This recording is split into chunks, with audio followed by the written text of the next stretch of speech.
নমস্কার, আমি আজকের এই চৈত্রের গরমে দুপুরে জল ঢালা ভাতের সঙ্গে রাত্রের খেসারি ডালের বড়া ভাজা করব। প্রথমে ডালটাকে ধুয়ে 1 ঘন্টা ভিজিয়ে রেখে মিক্সচারে ভালো করে বেটে নিয়েছি। তারপরে পেঁয়াজ আর কাঁচা লঙ্কা কুচিয়ে দিয়েছি, নুন দিয়ে দিচ্ছি, লঙ্কার গুঁড়ি দিয়ে দিয়েছি, জিরে গুঁড়োটা দিয়ে দিলাম, হলুদ গুঁড়োটা দিয়ে দিলাম। সব একসঙ্গে দিয়ে আমি এবার এটাকে ভালো করে মাখিয়ে নেব। ভালো করে মাখাতে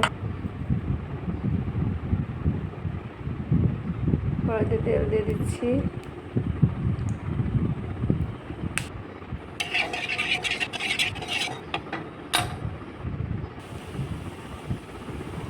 তুলে নেব, একটা করে বসিয়ে দেবো।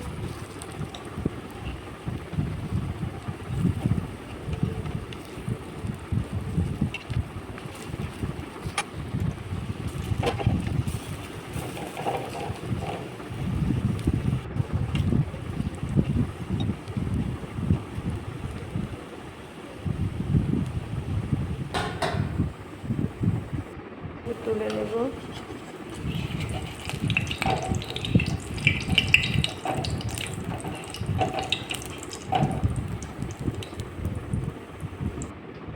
আমার বড়া ভাজা রেডি হয়ে গেছে।